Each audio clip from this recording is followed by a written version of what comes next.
হাতে মেখে খুব সহজেই কিভাবে পুঁটি মাছ রান্না করা যায় আজ আমি আপনাদের সাথে সেটা শেয়ার করব। তো বন্ধুরা আসসালামু আলাইকুম। প্রথমে আমি একটা হাঁড়ি নিলাম, হাঁড়িতে পরিমাণ মতো পেঁয়াজ দিলাম। পেঁয়াজগুলো হাত দিয়ে একটু ভেঙে নিব, কারণ আমি অত কুচি কুচি করে পেঁয়াজগুলো কাটিনি। আপনারা চাইলে কুচি কুচি করে কাটতে পারেন, তাহলে আর এভাবে ভাঙতে হবে না।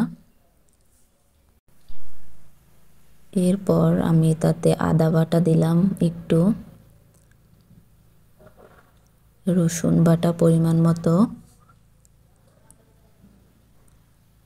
জিরা বাটা, 4 টুকরা কাঁচামরিচ দিয়ে দিলাম,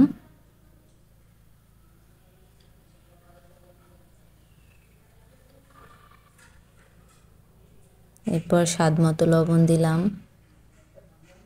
লবণটা আপনাদের উপরে ডিপেন্ড করবে। এরপর হাফ চা চামচ হলুদের গুঁড়া দিলাম,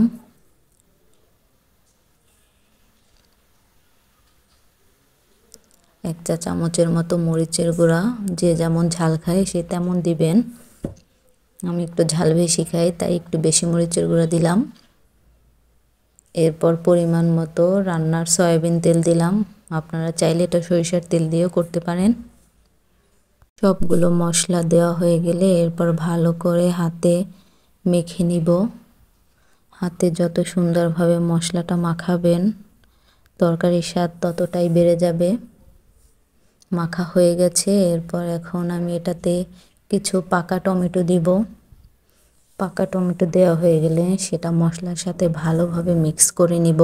আপনারা চাইলে টমেটোটা অ্যাভয়েডও করতে পারেন, কিন্তু টমেটো দিলে তরকারির স্বাদটা আরও বেড়ে যাবে। টমেটো দিয়ে ভালোভাবে মেখে নেবেন। টমেটো মাখা হয়ে গেলে ধুয়ে রাখা পুঁটি মাছ দিয়ে দেব তার মধ্যে। এবার মাছগুলো সেই মশলার মধ্যে ভালোভাবে মাখাতে হবে। যত ভালো করে মাখাবেন ততই ভালো লাগবে খেতে। ভালো করে মাখাবেন, দেখতেছেন আমি কিভাবে মাখাচ্ছি। মাখা শেষ, এখন তাতে সামান্য পরিমাণে পানি দিব। বেশি পানি দেওয়ার দরকার নেই। আপনারা যদি একটু ঝোল ঝোল খেতে পছন্দ করেন সেক্ষেত্রে একটু বেশি পানি দিবেন। তো আমি অতটা বেশি ঝোল রাখবো না, তাই সামান্য পরিমাণ পানি দিয়েছি। পানি দিয়ে আবার সবগুলোর সাথে ভালো করে মিক্স করে নিলাম। মিক্স করা হয়ে গেছে, এখন আমি এটা চুলার উপরে বসিয়ে দিলাম। চুলার আগুনটা জ্বালিয়ে দিলাম।